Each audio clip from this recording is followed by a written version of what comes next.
The Zephyrian delegation had rehearsed this moment for cycles.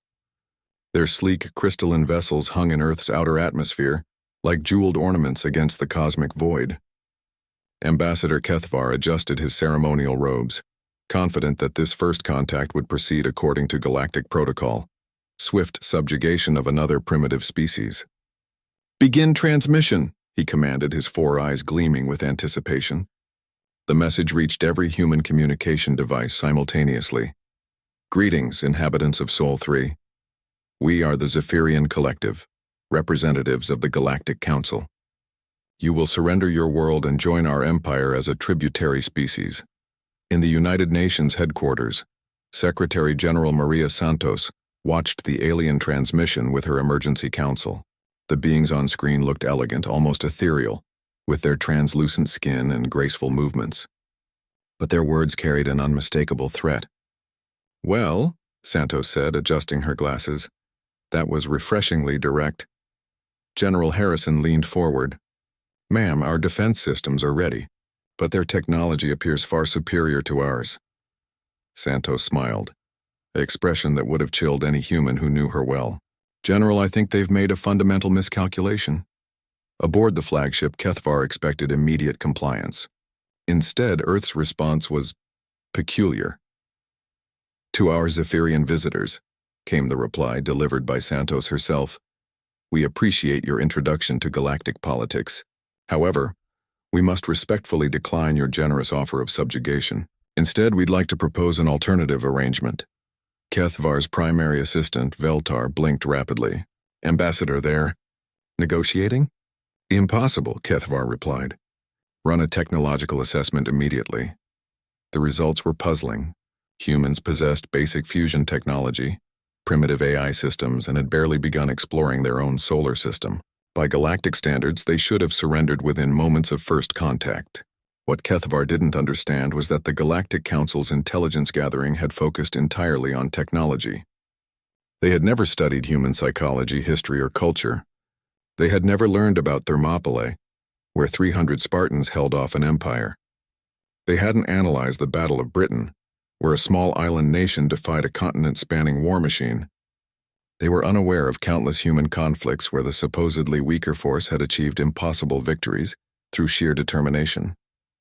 Most critically, they had never encountered a species that viewed overwhelming odds not as cause for surrender, but as motivation.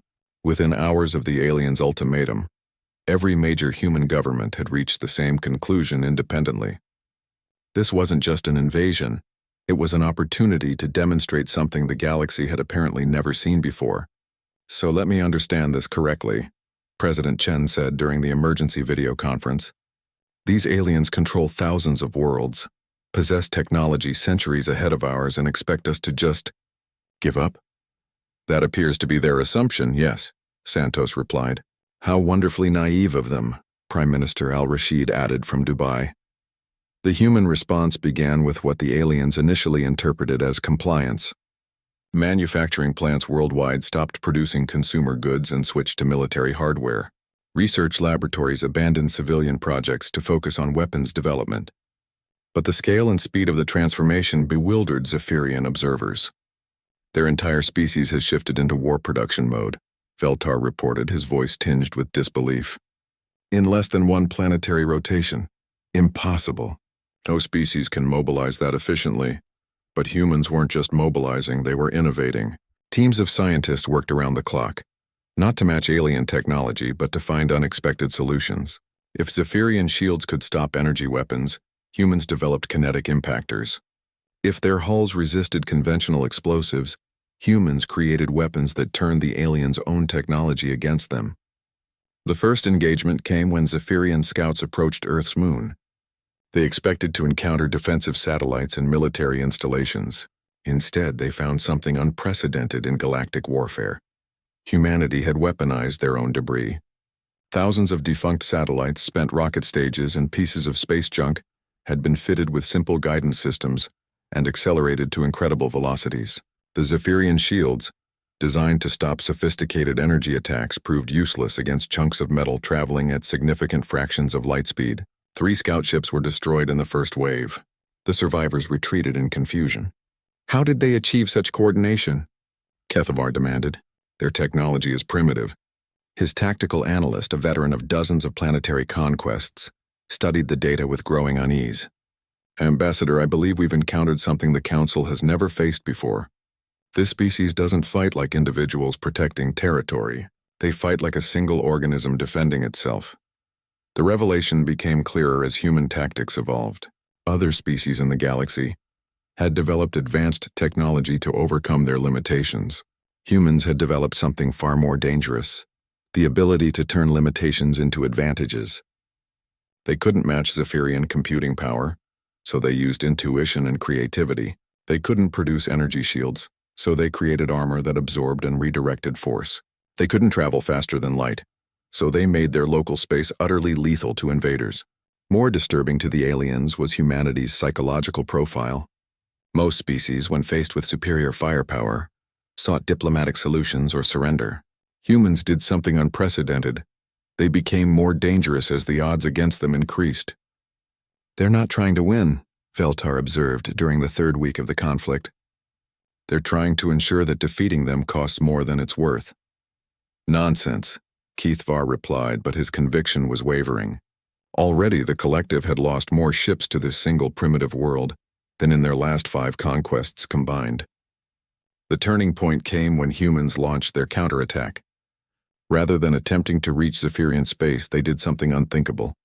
They made first contact with every other species in the local galactic region simultaneously. The message was simple and terrifying. The Zephyrian collective attacked our world unprovoked. We're sharing our defensive innovations with anyone who wants them. Consider this an open invitation to even the odds. Within cycles, the galactic balance of power shifted dramatically.